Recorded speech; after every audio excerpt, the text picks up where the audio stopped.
నమస్తే, నేను క్రాంతి.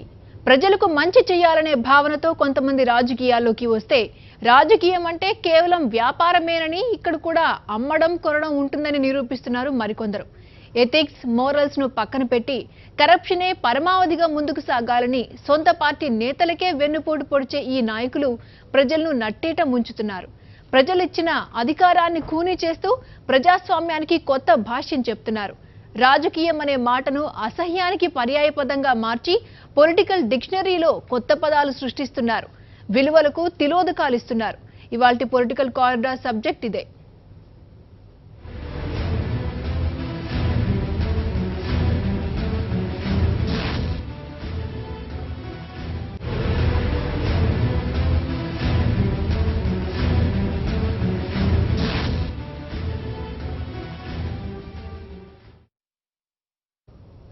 నాన్న నాకు పెద్ద కుటుంబాన్ని ఇచ్చారని ఏ సమయాన వైఎస్ జగన్మోహన్ రెడ్డి అన్నారో గాని, సరిగ్గా ఆ రోజు నుంచి ఈ క్షణం వరకు ప్రజలే తన కుటుంబంగా భావిస్తున్నారు. ఓవైపు దిగజారుడు రాజకీయాలను ఎదుర్కొంటూ, మరోవైపు ఇచ్చిన మాటకు కట్టుబడాలనే తత్వంతో నిరంతరం ప్రజల మధ్య ఉంటూ జననేతగా ఎదిగారు. 2009లో ప్రభుత్వాన్ని పడగొట్టే అవకాశం ఉన్నా ఒంటి చేత్తో తన తండ్రి రెక్కల కష్టంపై ఏర్పడిన ప్రభుత్వాన్ని కూల్చే ప్రసక్తే లేదని విలువలకు కట్టుబడ్డారు.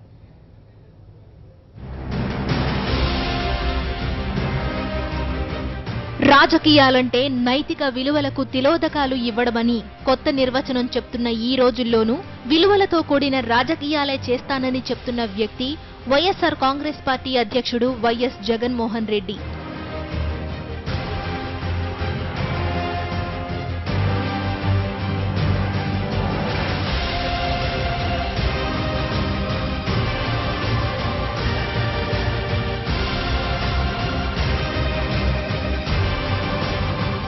ఇచ్చిన మాటకు కట్టుబడి రాజకీయాలకు కొత్త అర్థం చెప్తున్నారాయన.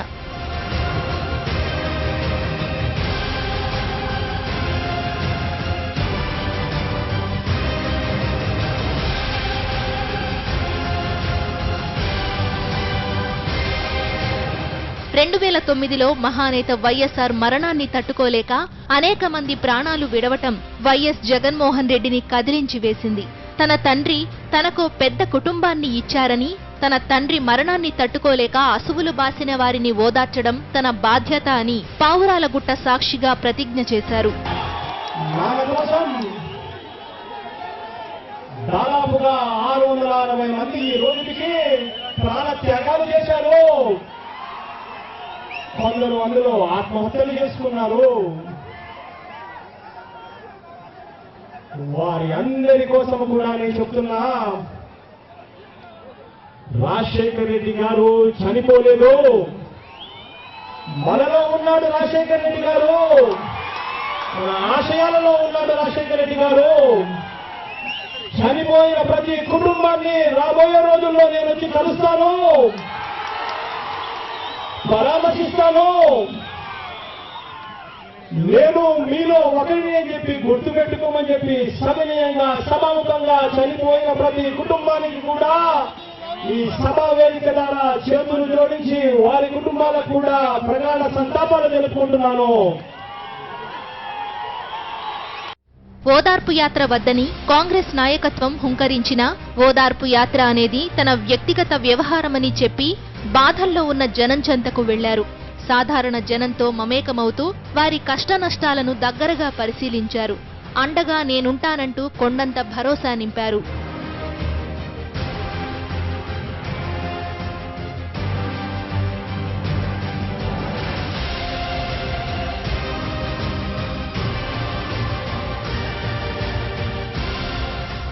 ఓదార్పు యాత్రకు కాంగ్రెస్ నాయకత్వం అడ్డు తగలడం, అవాంతరాలు సృష్టిస్తుండటంతో తప్పనిసరి పరిస్థితుల్లో ఆ పార్టీని వీడారు వైఎస్ జగన్మోహన్ రెడ్డి.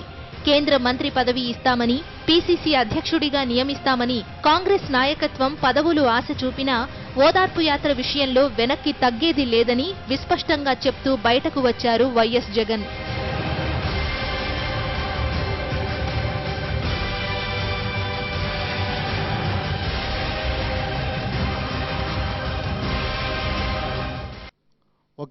ఒక ఎమ్మెల్యేతో స్టార్ట్ చేశాడు వైఎస్ఆర్ కాంగ్రెస్ పార్టీ. తర్వాత జరిగిన ఎలక్షన్ మీకు అందరూ తెలుసు. దాదాపు 18 మంది ఎమ్మెల్యేలను పార్టీ గెలుచుకున్నది. తర్వాత దాదాపు మేము 67 మంది ఎమ్మెల్యేలు, 9 మంది ఎంపీలను గెలుచుకున్న పార్టీ వైఎస్ఆర్ కాంగ్రెస్ పార్టీ. జగన్మోహన్ రెడ్డి గారికి ఆ రోజు ఎవరన్నా వస్తే మీరు ముందు రాజీనామా చేసి పార్టీకి రండి అని చెప్పిన వ్యక్తి జగన్మోహన్ రెడ్డి గారు. అంటే వ్యక్తికి ఎంత నైతిక విలువలు, ఎంత ఈ సిద్ధాంతాలు ఉన్నాయని దీన్ని బట్టే తెలుసు. ఉదాహరణకు సబ్బం హరి పార్లమెంట్ సభ్యుడు, అప్పుడు ఆయన పదే వచ్చినప్పుడు మీరు రాజీనామా చేస్తారండి, మీరు రాజీనామా చేసి మన పార్టీలకు సంబంధించిన ఇది తీసుకోండి అని క్లియర్ చెప్పిన వ్యక్తి జగన్మోహన్ రెడ్డి గారు. 2014 ఎన్నికల సమయంలో ఆచరణకు సాధ్యమయ్యే పథకాలను మాత్రమే వైఎస్ జగన్ పార్టీ మేనిఫెస్టోలో పొందుపరిచారు. రైతు రుణమాఫీకి సంబంధించి టీడీపీ ఇస్తున్న హామీలు ఆచరణ సాధ్యం కాదని నాడే వైఎస్ జగన్ ప్రకటించారు. పొలిటికల్ కారిడార్ లో ఒక షార్ట్ బ్రేక్ తీసుకుందాం. Stay tuned.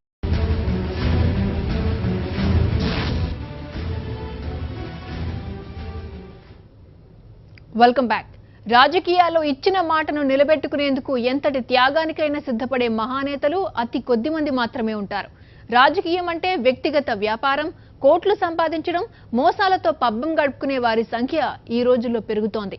తాజాగా ఏపీలో జరుగుతున్న రాజకీయాలు నైతిక, అనైతిక రాజకీయాలకు మధ్య దూరాన్ని చెరిపేశాయి. ఎన్నుకున్న ప్రజలకు మేలు చేయాల్సింది పోయి స్వీయ ప్రయోజనాల కోసం నైతిక విలువలకు తిలోదకాలిచ్చే నాయకుల సంఖ్య పెరుగుతోంది. రాజకీయాలంటే ఎన్నికల్లో పోటీ చేయడం, సీట్లు సాధించడమే కాదు, ఇచ్చిన మాటకు కట్టుబడి ఉండడం, ప్రజా సంక్షేమం కోసం పోరాటం చేయడం.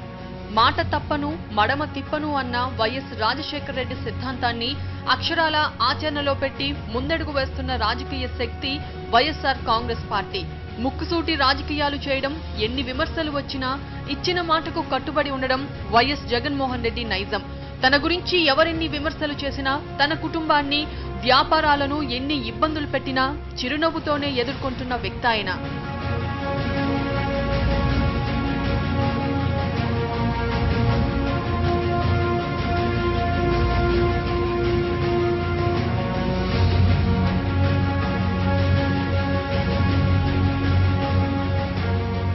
కేసులతో ఉక్కిరిబిక్కిరి చేస్తూ జైలు పాలు చేసిన వైఎస్ జగన్ మనోనిబ్బరం ఏమాత్రం సడలలేదు.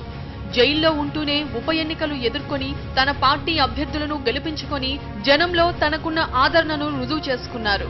ఉద్దండ పిండాలను సైతం ధీటుగా ఎదుర్కొని రాజకీయంగా తనను అణిచివేసేందుకు జరుగుతున్న కుట్రలను అడ్డుకున్నారు.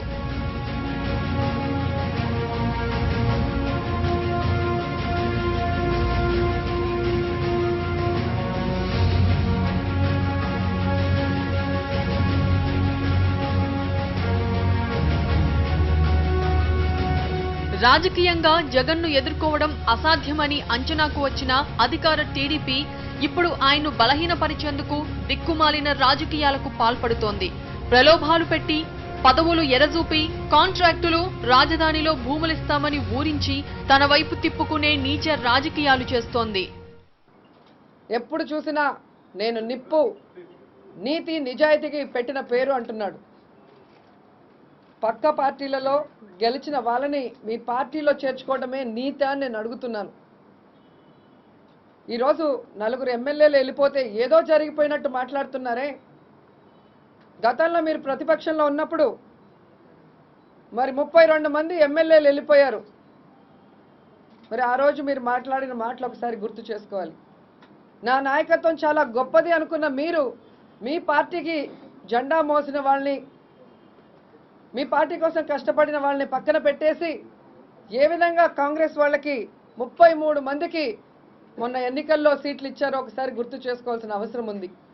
ఈరోజు చంద్రబాబు నాయుడు మీద ప్రజలకి నమ్మకం పోయింది. ఆయనకు వయసు అయిపోయింది. ఆయన చూపు మసకబారిపోయింది. చల్లని కాసులా తయారై ఈరోజు ఎన్నికల్లోకి పోతే డిపాజిట్లు కూడా రావన్న భయంతో తను చేసిన తప్పులను కప్పిపుచ్చుకోవడానికి కేవలం మైండ్ గేమ్ ఆడుతూ ప్రజల్ని డైవర్ట్ చేయడానికే ఈ పార్టీ ఫిరాయింపుల్ని ప్రోత్సహిస్తున్నాడని తప్ప మరొకటి కాదు. రోజు రాయలసీమకి ఆయన ఏదో ఉద్ధరించేస్తాడు కాబట్టి వెళ్తున్నామంటున్నారు. ఈ 22 నెలల కాలంలో అనంతపూర్ నుంచే మీరు చూస్తే 5 లక్షల మందికి పైగా వలస వెళ్ళిపోయారు. అంటే ఆయన ఈ పక్క ఏం చేస్తున్నాడో కూడా మనం ఆలోచించాల్సిన అవసరం ఉంది. చంద్రబాబు నాయుడు గారికి మొదటి నుంచి కూడా రాజకీయాల్ని భ్రష్టు పట్టించడమే పనిగా చేసుకున్నారు. ఎందుకంటే ఈరోజు ఆయన ఓటు నోటు కేసులో ఎంత అడ్డంగా దొరికిపోయాడో మనం చూసాం. నిస్సిగ్గుగా ప్రజాస్వామ్యాన్ని బేరం పెట్టిన నాయకుడు చంద్రబాబు నాయుడు ఆ రోజు మాట్లాడతాడు, నా పార్టీ గుర్తైన సైకిల్తో గెలిచిన వాళ్ళు ఆ పార్టీలోకి ఎలా వెళ్తారు రాజీనామా చేయకుండా, దమ్ముంటే రాజీనామా చేసి వెళ్ళండి అంటున్నారు. మరి ఈ రోజు నీ పార్టీలో చేరుతున్న వాళ్ళని రాజీనామా చేసి రమ్మని చెప్పొచ్చు కదా, ఎందుకు రాజీనామా చేయకుండా చేర్చుకున్నావు అని నేను అడుగుతున్నాను. కేసులు పట్టించడం, సస్పెన్షన్లు చేయడం 1 ఇయర్లు అన్ని విధాలుగా భయపెట్టి పార్టీలో లొంగ తీసుకుంటే మాత్రం నీ పార్టీ బలోపేతం కాదు, అది మునిగిపోయే పడవ. ఎంతమంది చేరితే అంత తొందరగా కూడా మునిగిపోతుందని ఈ సందర్భంగా తెలియజేసుకుంటున్నా. ప్రజలతోనే మా పొత్తంటూ నిత్యం ప్రజా సమస్యలపై పోరాటం చేయడం, సమస్యలో ఉన్న ప్రజలను కలుసుకోవడం, నేనున్నానని భరోసా ఇవ్వడం వైఎస్ జగన్మోహన్ రెడ్డి శైలి. ఈ విషయం జనానికి కూడా తెలుసు. ప్రపంచంలో ఏ రాజకీయ నాయకుడు తిరగనంత దూరం తిరిగిన వ్యక్తి వైఎస్ జగన్. పండగ పబ్బాలు, సొంత కుటుంబం గురించి పట్టించుకోకుండా జనం మధ్యనే ఉండడం, సమకాలీన రాజకీయాల్లో ఆయన తప్ప మరొకరు ఉండరేమో. రాజకీయాల్లో గెలుపోటములు సహజమేనని, ప్రజాదరణకు ప్రాతిపదిక ఓట్లే కానవసరం లేదని నమ్ముతోంది వైఎస్ఆర్సీపీ. ఫిరాయింపుల విషయంలో మాత్రం తాము మొదటి నుంచి నమ్మిన సిద్ధాంతాన్ని ఈసారి ఆచరించాలని కోరుతోంది. వైఎస్ఆర్సీపీ నుంచి టీడీపీలో చేరిన ఎమ్మెల్యేలతో రాజీనామా చేయించి ఎన్నికలకు వెళ్లాలని వైఎస్ఆర్సీపీ డిమాండ్ చేస్తోంది.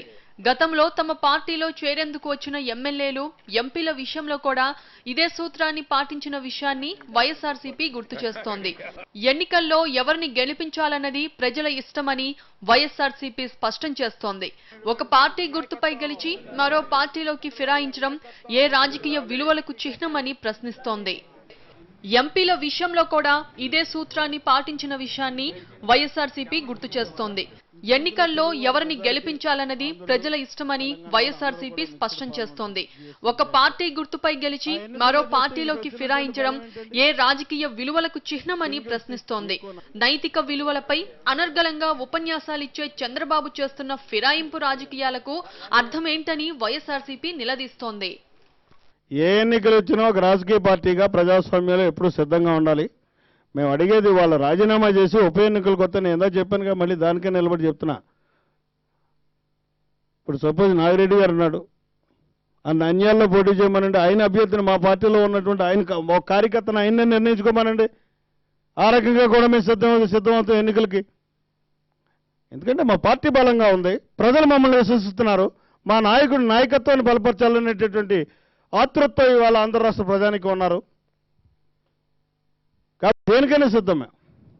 తాను చేస్తే నీతి, పక్కవారు చేస్తే అవినీత అనడం చంద్రబాబుకే చెల్లుతుందని ఒకప్పటి నమ్మిన బంటూ తెలంగాణ మంత్రి తలసాని శ్రీనివాస్ యాదవ్ విమర్శిస్తున్నారు. తనను ఎంతకు అమ్ముడు పోయావని ప్రశ్నించిన చంద్రబాబు నేడు ఎంతకు కొన్నారో చెప్పాలని నిలదీశారు. నువ్వు మాట్లాడిన నీచ భాష ఏంది ఆ రోజు? ఇవి నీకు కనిపిస్తలేవా? మరి ఈరోజు నువ్వు నిన్న ఏమేమి సెటిల్మెంట్లు చేసినావు, ఎంత డబ్బులు ప్రలోభ పెట్టినావు, ఏమేమి ఇస్తా అని చెప్పినావు. రెండోది అన్నిటికంటే ముఖ్యం, మరి మమ్మల్ని ఎలక్షన్లకు రమ్మన్నారు కదా, మరి వాళ్ళందరితో రాజీనామా చేయించి ఎలక్షన్లకు పోతురా, అది కూడా చెప్పవలసినటువంటి అవసరం ఉన్నదని చెప్పి నేను ఈ సందర్భంగా తెలియజేస్తా ఉన్నాను. ఆయన చేస్తేనేమో నీతి, వేరోడు చేస్తేనేమో అవినీతి. ఏదైనా సమర్థించుకునేటువంటి ఎన్నికల మేనిఫెస్టోలో పెట్టినటువంటి అంశాలు ఇప్పటి వరకు ఏమీ కాలేదని చెప్పి అక్కడ గగ్గోలు పెడుతున్నారు ప్రజలు. అభివృద్ధి కోసమే పోయిందని చెప్పిస్తున్నావు నువ్వు.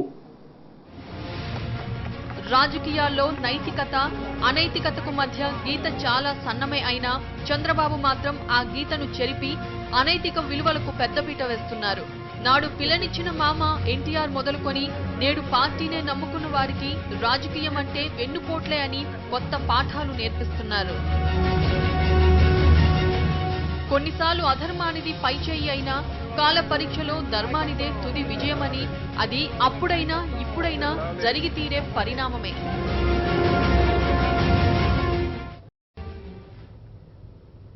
లక్ష్య సాధనకు మార్గాలెన్నో. కొందరు తాము నడుస్తూ ఇతరులకు దారి చూపుతారు. ఈ మార్గంలో ప్రయాణం ఆలస్యం అవుతుందేమో గాని అలసట మాత్రం ఉండదు. అంతిమంగా సన్మార్గంలో నడిచి లక్ష్యం చేరుకున్న వాడే నిజమైన విజేత అని ప్రపంచం గుర్తిస్తుంది.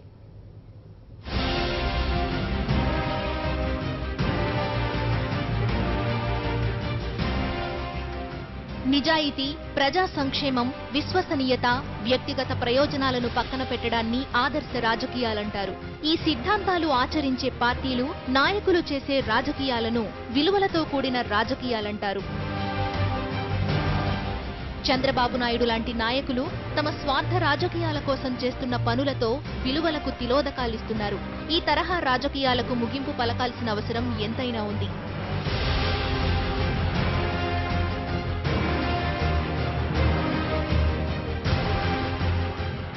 సమకాలీన రాజకీయాల్లో విలువలతో కూడిన రాజకీయాలు చేయలేమని చేసే వాదనల్లో వాస్తవం లేదు.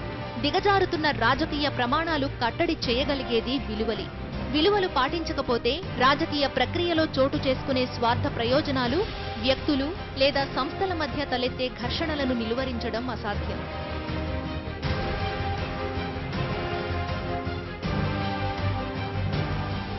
స్వార్థ రాజకీయాలు, నికృష్ట బేరసారాలు కలకాలం ఉండవు. చీకటి పోయి వెలుగు వచ్చినట్టు ఫిరాయింపు రాజకీయాలు పోయి స్వచ్ఛ రాజకీయాలు వస్తాయి. రావాల్సిన అవసరం కూడా ఉంది. స్వార్థ రాజకీయాలకు పాల్పడిన వారికి అసహ్యకర ముగింపు ఉంటుందనేది వాస్తవం. రవి అస్తమించని సామ్రాజ్యం తమదని గొప్పలు చెప్పుకున్న బ్రిటిష్ రాజ్యానికి ప్రపంచాన్ని ఏలుతానని చెప్పిన నాజీలకు చరిత్ర తగిన పాఠమే చెప్పింది. ఇప్పుడు అధికార ముసుగులో చేస్తున్న నీచ రాజకీయాలకు చంద్రబాబు నాయుడు కూడా ఏదో ఒకనాడు తలదించుకోవాల్సిందే.